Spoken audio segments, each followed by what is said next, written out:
Olá, meus queridos, aqui de volta mais uma vez para trazer uma palavra de reflexão, meditação para as nossas vidas.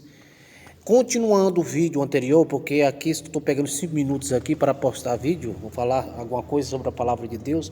Continuando falando a respeito da oração, quanto ela é importante, fundamental para as nossas vidas e crescimento, na graça, no poder de Deus, para assim vivermos uma vida espiritual de altíssima qualidade na presença de Deus e diante das pessoas apresentarmos a mensagem da cruz com ousadia e destemor. Então eu trago aqui, você sabia, meu querido, que deixar de orar é um pecado? Como assim? Gente, deixar de orar é um pecado?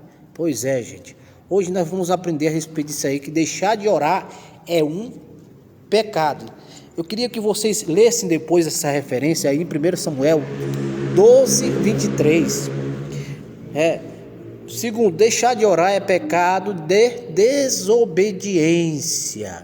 Quando o apóstolo Paulo, lá na carta dos Tessalonicenses, ele diz para a igreja que nós devemos orar sem cessar. Orar sem cessar. Lá em Lucas 18, verso 1 também vai falar que, olha, Jesus vai contar uma história ali que vai demonstrar o dever de nós orarmos sempre. Ele vai replicar uma história da viúva que importunava um juiz perverso, maldoso.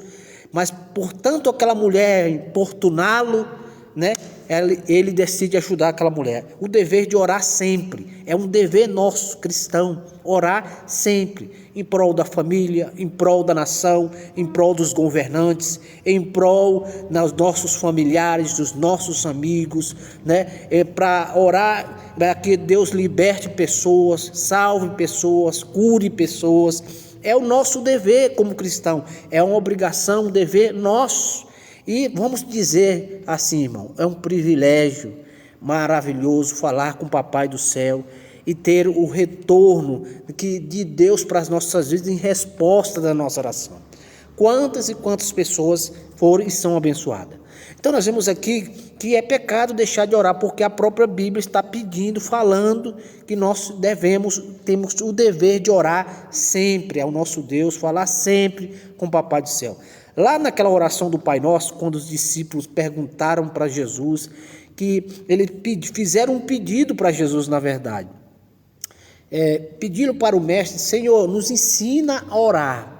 E Jesus foi e ali colocou aquela oração do Pai Nosso, a oração universal, como é conhecida também, ou oração modelo.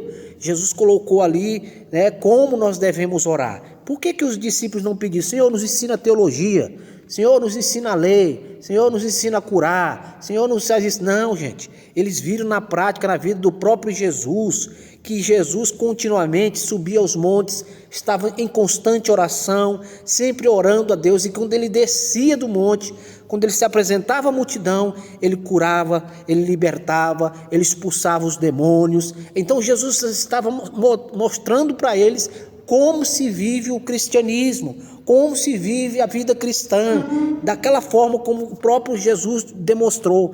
E nós vemos que no início do ministério de Jesus, o próprio Jesus foi para onde? Para o deserto da Judeia, orar 40 dias e 40 noites. E por que, meus irmãos, os cristãos hoje têm deixado a desejar essa questão da vida de oração? E nós vemos que a oração, se nós deixarmos de orar, além de ser um pecado da alma para com Deus, talvez quando nós deixamos de orar, é um convite a viver em incredulidade. Deixar de orar também é perder a chave que abre o celeiro de Deus para nós termos acesso. Deixar de orar também é a maneira mais perfeita de afastarmos de Deus. Nós não mantemos um contato com o nosso Pai, nós vamos nos afastar de Deus.